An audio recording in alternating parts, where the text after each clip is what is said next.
Hi, I'm Maddie, and this is Blood Quantum Laws, Historical and Cultural, exploring the origins, impacts, and pathways to resilience and reform. So, table of contents, we will be exploring what blood quantum laws are, the historical origins, what blood quantum laws, societal impacts, consequences, resistance and reform, decolonization, and cultural resilience, the conclusion, call to action, and the works cited. So, blood quantum laws, which determine tribal membership based on one's blood percentage of Native ancestry, have been a defining yet effective tool in the U.S. Native American policy. At first introduced as part of colonial assimilation strategies, these laws carry issues that are far more complex than just to control.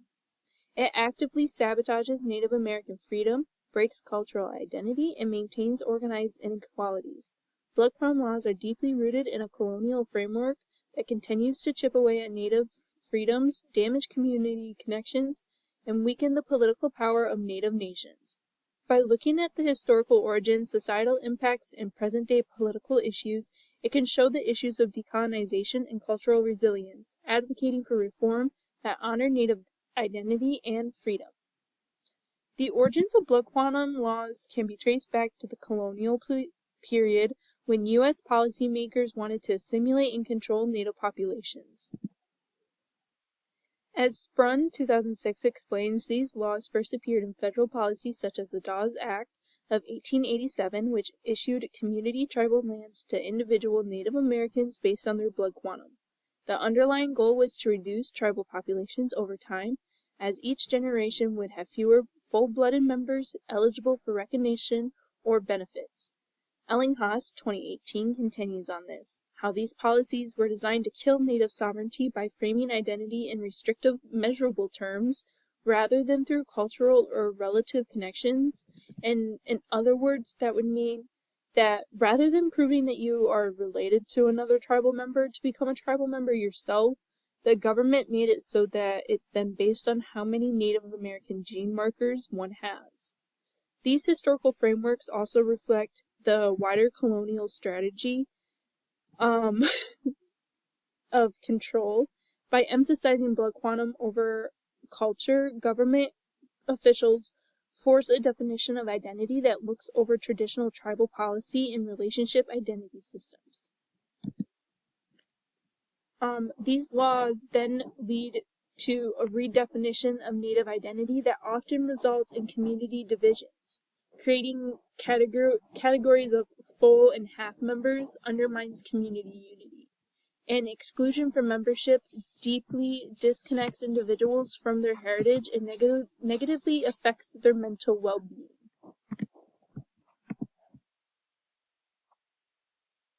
Blood quantum laws threaten tribal independence by shrinking tribal populations. As tribal populations decline, their political power diminishes significantly. Blood quantum laws create divisions within communities, leading to membership decline.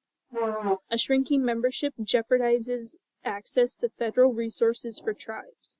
This can limit the ability of tribes to provide for their communities effectively. Blood quantum laws are active tools of colonial control that impact Native communities. Many tribes are actively working to redefine their membership criteria. Reforms that prioritize cultural and relationship definitions of identity are essential for preserving independence. Decolonization and cultural resilience. Cultural identity reforms. A movement towards decolonization emphasizes cultural and relation identity. Colonial legacy impact. Blood quantum laws amplify how colonial legacies shape Native identity and government. Community division. These laws often divide people and break apart communities. Political independence. These laws threaten tribal independence by shrinking tribal populations. Lineage-based membership. Some tribes have rejected blood quantum in favor of lineage-based criteria. The political consequences of blood quantum laws are huge and powerful.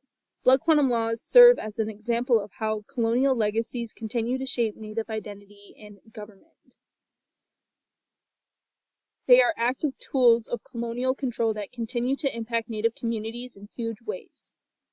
To address these issues, Native-led reforms are needed. By moving away from colonial frameworks and embracing definitions of identity that show Native values, tribes can reclaim their independence and strengthen their communities.